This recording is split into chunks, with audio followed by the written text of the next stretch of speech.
Florida GOP and political director, I've had the opportunity to go around to a ton of counties and have seen RECs and how they operate, have seen awesome people, most of whom are volunteers. We're very spoiled here in Duval County that we have a full-time paid staffer paid for by the local GOP. This is not state or federal dollars, who kicks butt and works every day. So Laura, thank you so much for everything you did to flipping Duval red. How about that?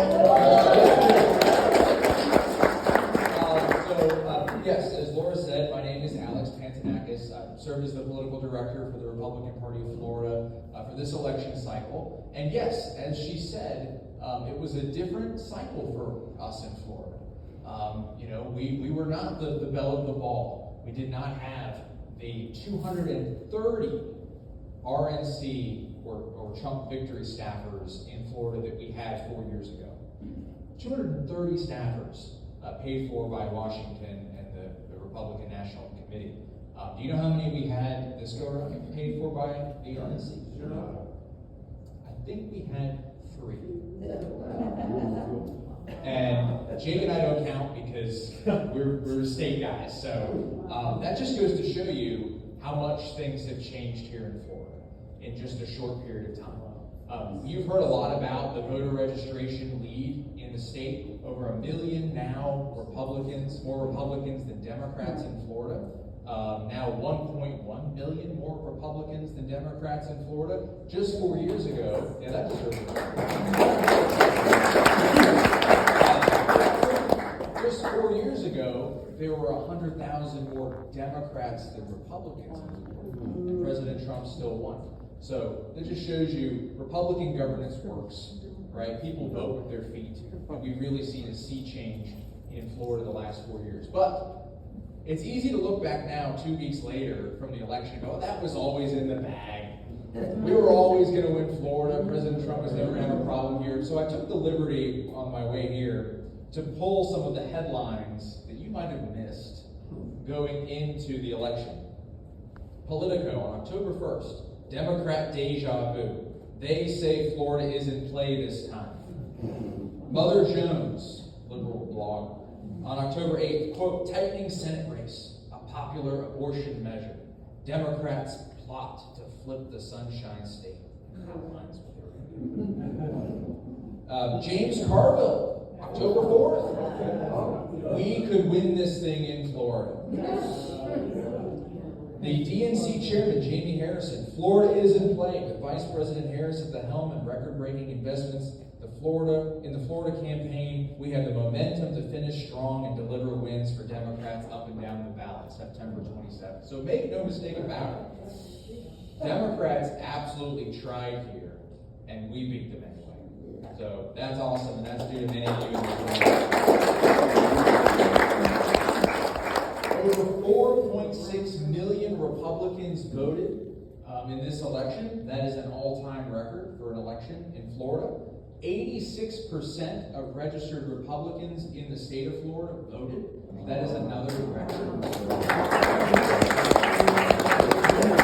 And that's something that, and I've told our team this, our little ragtag group, that's something I'm really proud of. You would think with less attention, less money, 230 staffers down to 3, tens of millions of dollars being spent from the Trump campaign down to almost nothing, you would expect our turnout percentage of Republicans to dip a little bit because there's not as much resources going out, there's not as much bugging all of us to go vote. 86% in 2024, or 86% of Republicans voted in 2024. In 2020, it was 83%. So that's outstanding, and that's a credit to the team. By the way, does anyone want to take a guess? How many of you live in Queens Harbor? Probably a few of you.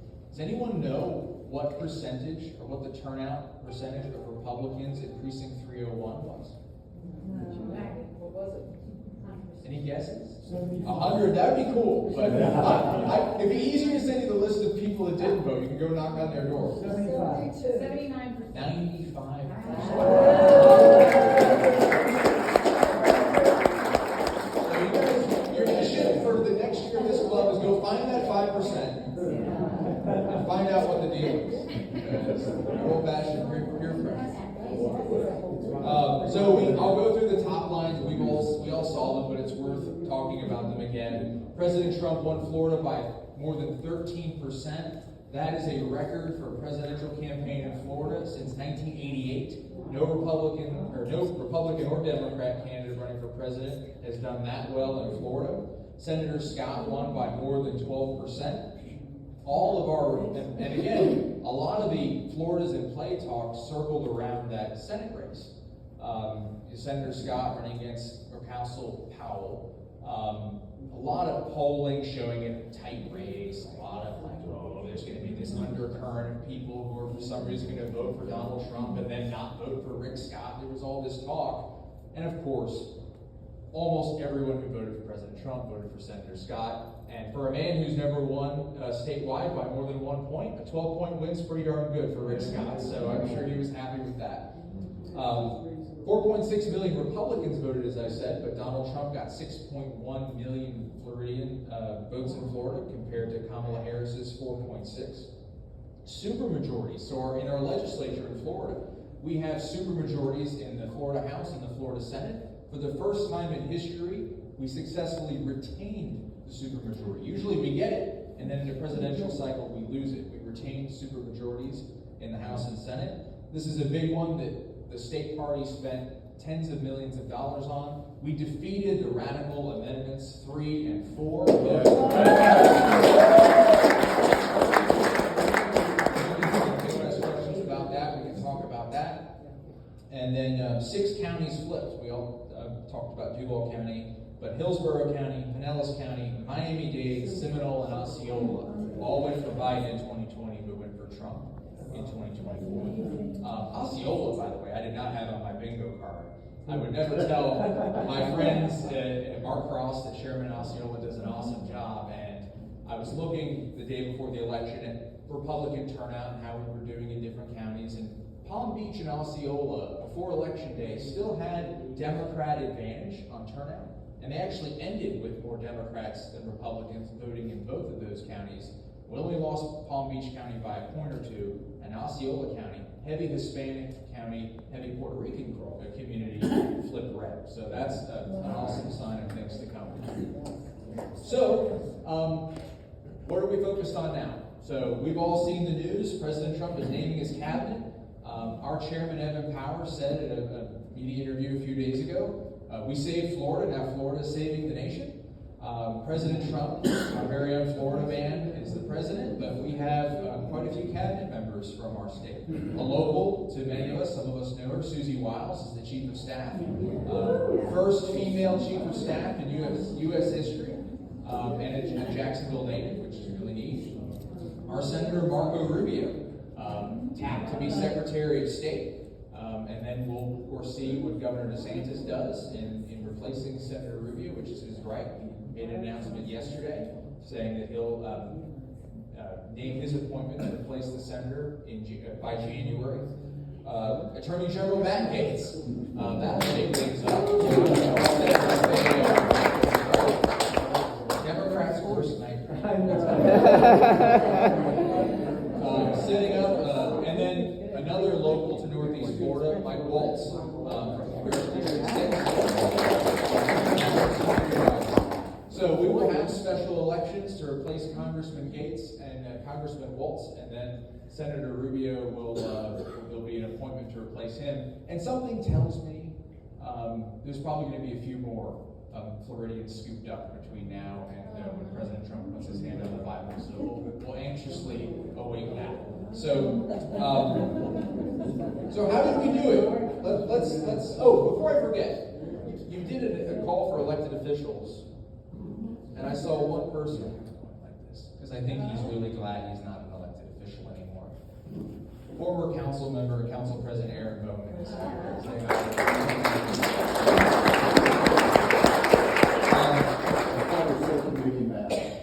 oh yeah. So we talked about the voter registration. Our chairman, Evan Power, laser focused on voter registration.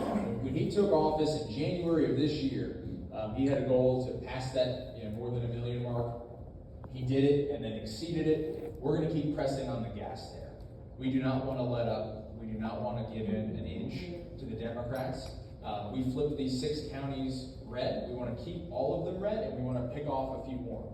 There's a handful of blue counties left in the state. Places like Leon County, Alachua County, Orange County. Some of those are probably going to be a little bit away. I've got friends in Alachua County. It's like, unless you pick up the University of Florida and move it somewhere else, that might be tough to do.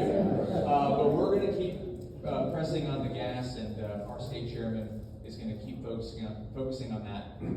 This is something I know Laura's talked a lot about, Jake talked a lot about it. Are any of you familiar with what we call the Republican Renewal Initiative? Okay, we got to talk about it more then. So in Florida, under a new Florida election law, every election cycle, you have to renew your vote by mail request in the state, right? So all of you that voted by mail in this election, come January of next year, it goes back down. So you're going to have to renew all of those requests all over again. So what does that do?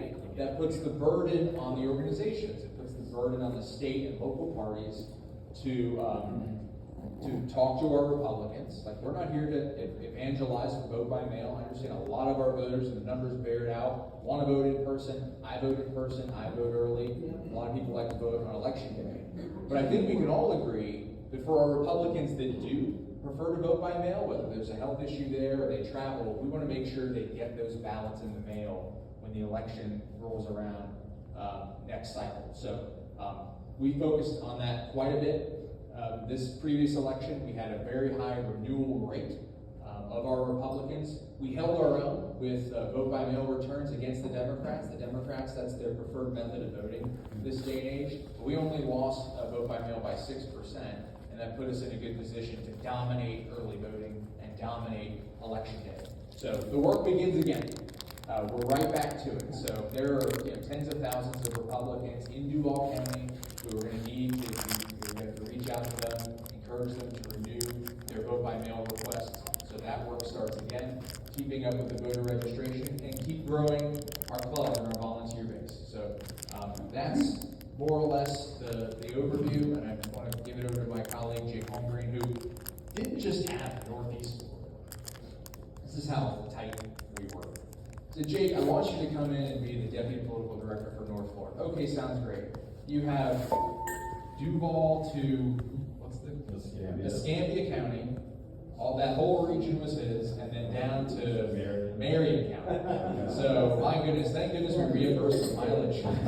So, Jake did an awesome job, and we'll have him come up, and then if anyone has any questions, we're happy to talk about it. So, my friend and colleague, Jake Holmgren.